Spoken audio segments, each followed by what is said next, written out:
संसार में शांति स्थापित हो। तो शरीर का क्या मौन है, कितना बड़ा मौन है। इसलिए परकुशा ने कहा नहीं शांत होना और शांत हो। शांत होना जितना कठिन बात है, कठिन काम है, उतना आप कुछ नहीं शांत होना और शांत। परकुशा कहते हैं कि अनुभव प्रकाश भया जिसको, इसलिए की बात प्रमाण है जी। भीतर के सब भूल गए पट, पक्का उसका ज्ञान है जी। फिर लोग प्रवृत्ति की बात कहें, उनका तेज कैसा जैसे भान है जी। परंतु जगत से पीठ दिए, नहीं संत होना आसान। संत की रहनी कहनी कैसी होती है, तो कहते हैं जगत से पीठ दिए रहते हैं। कोई जान संसार के लोग नहीं जानते, जगत के लोग नहीं जान पाते। जादू जाने ना कोई, संतन की गति कोई। संसार बाहर तो संसार सबसे मिलजुल कर रहते हैं, खाना पीना तो सब तो व्यवहार करते हैं। और भीतर से उपराम पीठ दिए हुए, संसार पीठ तरफ और अपने परमात्मा तरफ। हम लोग संसार की तरफ रहते हैं, परमात्मा की तरफ पीठ दिए हुए। संसार की तरफ पीठ दिए हुए और परमात्मा की तरफ सम्मुख अभिमुख होते, बिल्कुल उल्टे उल्टे होते हैं। तो यह रहनी कैसी है, इस पर कोई टिप्पणी नहीं कर सकता है, कोई ठाव नहीं देगा। साधु जाने न कोई, संतन की गति कोई।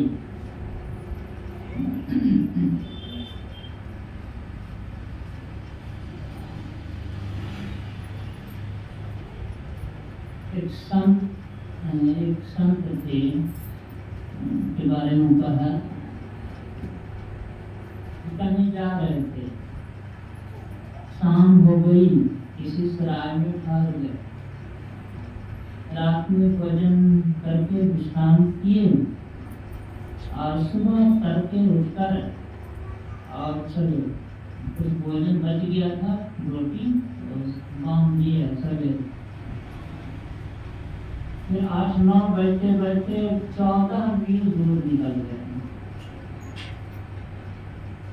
सोचा कि अब भोजन करके आगे बढ़ेंगे। तो भोजन करने के लिए बैठे, पोटली से रोटी खोली, उसमें कुछ चींटियां लगी हुई थी। अब सोचने लगे कि ये चींटियां तो वहाँ की है जहाँ पर रात में आराम के थे, रोटी रखी थी। चींटियां सब अपनी मांझ में अंडों को, बच्चों को छोड़ कर आई हो, इतनी दूर आ गई है, और उसके अंडे बच्चे का क्या होगा। और फिर से रोटी को टोकरी बनाई और फिर वापस हो।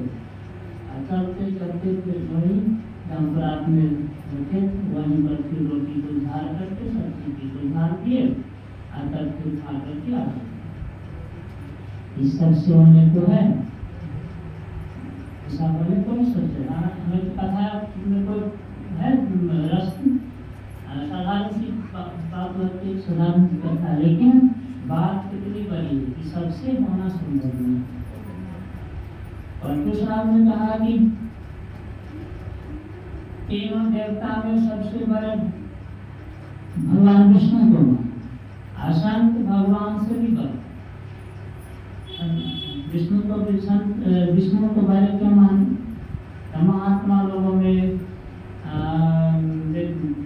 बैठक हुई कि त्रिदेव में सबसे बड़े कौन, तो जांच की जाए।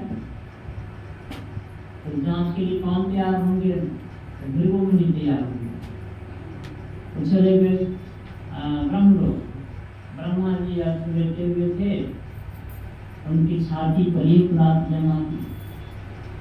ब्रह्मा जी बड़ा उठे, क्रोध तो आ गया, यदि मुनि को देखा तो अपने क्रोध को थोड़ा सा रोक दिया। कुछ व्यक्त तो भाव से प्रकट हो गया कि गुस्सा से चिल्ला रहे हैं, लेकिन समझ लीजिए कि मुनि भी कोई साधारण नहीं है, मुझसे पार नहीं पाएंगे तो अपने क्रोध को मार करके रोक दीजिए।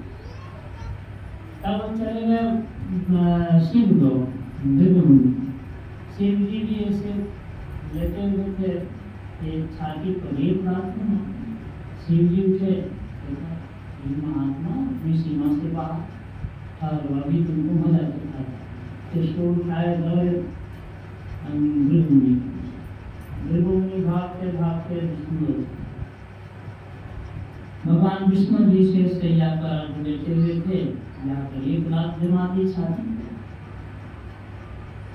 भगवान विष्णु ने आंखों पर ही देखा, मुनि खड़े हैं, मुनि के पर चरण पकड़ लिए और रजशाला में बोले कि मुनि आपका कोमल चरण मेरे बड़े सदिश छाती पर पड़ी, आपको कष्ट हुआ होगा, क्षमा कर दीजिए।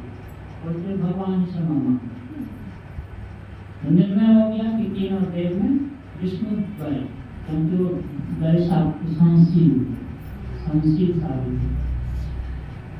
तो विष्णु बड़े, लेकिन विष्णु की शक्ति और सीमा भी सीमित है, उनका भी सामर्थ्य सीमित है। और संत की महिमा या संत की सीमा नहीं, रामो संत अनंत समान, तो इनका सब कुछ असीमित। सहनशीलता भी सीमा के पार, सहनशीलता की सीमा, सहनशीलता की सीमा कहाँ तक? अनंत, राम और संत अनंत समान। तो कहने का जाता है सहनशीलता की सीमा होती है, उससे बढ़कर और कोई सहनशील नहीं हो सकती। और बाकी जितने हैं सब की सहनशीलता सीमित, उनसे बढ़कर हो, उनसे बढ़कर हो, लेकिन संत की सहनशीलता से बढ़कर कोई, इसलिए कहा कि सहनशीलता की सीमा होती है। उन्हीं संतों की कृपा पर संसार भी टिका हुआ है, संसार भी टिका हुआ है। भगवान कहना समय पूरा होने को है, तो आज हम लोग ब्रह्मराज के महापरिनिर्वाण दिवस के अवसर पर यहाँ सत्संगाभ्यास का कार्यक्रम कर रहे हैं। दर्शन से सब जगह यही नहीं होता है, बहुत जगह सब जगह हो रहा है, बहुत जगह हो रहा है। तो इसमें क्या करते हैं हम लोग, ब्रह्मराज जी ने जो बताया है हम सबको वो भी करने का प्रयास करते हैं। उन्होंने कहा कि निज सत्संग की करो बनाई, अंतर बाहर देवी भाई, धर्म तथा बाहर सत्संगा, अंतर सत्संग ज्ञान भंडार। कहा कि भाई दोनों तरह के सत्संग बाहर और अंतर का करते रहो तो तुम्हारा उद्धार होगा, कल्याण होगा। करते गए जो अस किए सबराज रामा राम हो, विप्र भंगी अपर करुआ करो करुणा संत। बड़े विश्वास के साथ कहा कि दोनों तरह के सत्संग सब कोई करते रहो, करोगे इसमें कोई शंका नहीं। तो उसी आदेश के पालन के लिए हम लोग ऐसा करते हैं। ये तो विशेष रूप से विशेष अवसर पर करते हैं, लेकिन नियमित रूप से नित्य जो सत्संगी जहाँ रहते हैं वही करते हैं। तो वो इस तरह से भी करने को कहा और विशेष रूप से भी दोनों तरह से करना चाहिए। क्या परिनिर्वाण दिवस, परिनिर्वाण दिवस का मतलब क्या है? निर्वाण मतलब होता है मोक्ष, मुक्ति।